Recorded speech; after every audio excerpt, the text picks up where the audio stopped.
Today I'm going to show you how to make the easiest, healthiest bread you can whip up right at home. This recipe is inspired by Italian flatbread called farinata, but I'm giving it a tasty twist that you don't want to miss. You know how traditional bread can fill you up and not really give your body what it needs? Well, this bread is packed with protein and fiber, so it'll leave you feeling satisfied and energized. What I love most is how simple it is to make. There's no kneading involved and you don't have to worry about making a mess in the kitchen. Plus it has this amazing texture that's perfect for snacking, making sandwiches or spreading your favorite toppings. And you don't need any fancy tools, just a bowl and a skillet will do the work. To get started, in a large mixing bowl, I'm adding half cup or 60 grams of chickpea flour. I always like to sift it through since chickpea flour tends to clump up in the bag.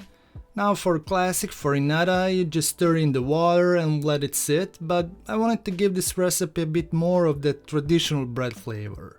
So I'm adding half cup or 50 grams of oat flour. Then I whisk it all together to combine, and trust me, it's not just because I love adding oats to everything, it really takes the flavor of this flatbread to the next level. Then I'll slowly pour in 1 cup of water, making sure to keep stirring so there aren't any lumps in the batter. I use less water than the traditional farinata, which usually calls for 1 part flour to 1.5 parts water. But that's intentional. I want this bread to be less creamy on the inside because I'm going for a texture that's closer to regular bread.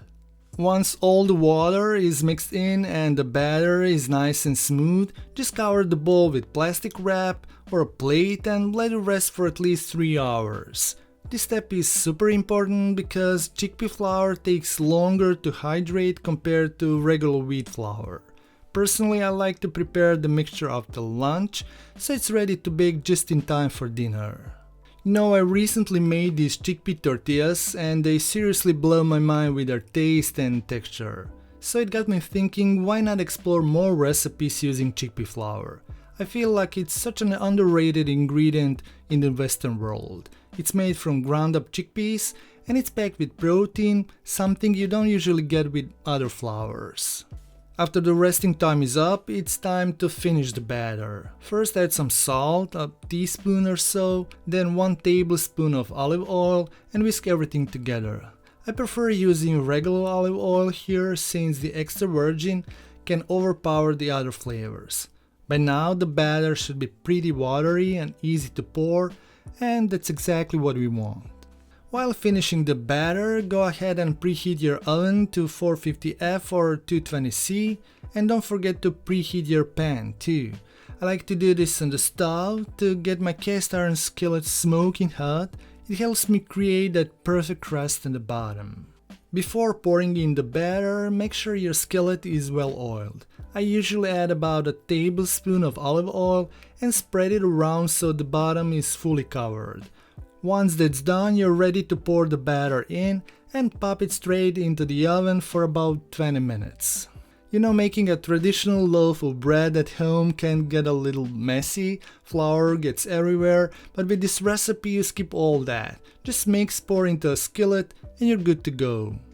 You'll know it's done when the flatbread starts pulling away from the edges of the skillet and the top turns a nice golden brown. If you need to, just run a spatula around the bottom to loosen it up. Then transfer it to a wire rack to cool for a bit before serving. After that, just slice it up and add your favorite toppings and it's ready to enjoy. When I eat it warm from the oven, I don't need any toppings, it's so moist and crispy on its own. But I also love it cold, and honestly I think it tastes even better the next day compared to farinata. It doesn't dry out. Most days I'll just spread some cream cheese on it, add a slice or 2 of turkey ham, and it makes the perfect sandwich. Or if I'm craving focaccia, I'll simply sprinkle some finely minced garlic and fresh rosemary leaves on top before it goes into the oven. It's such an easy way to get the delicious focaccia flavor with minimal effort. And what would you add to your flatbread? I would love to hear your ideas, so drop them in the comments below. Just keep in mind not to go overboard with lots of cheese or veggies. The beauty of this recipe is its simplicity.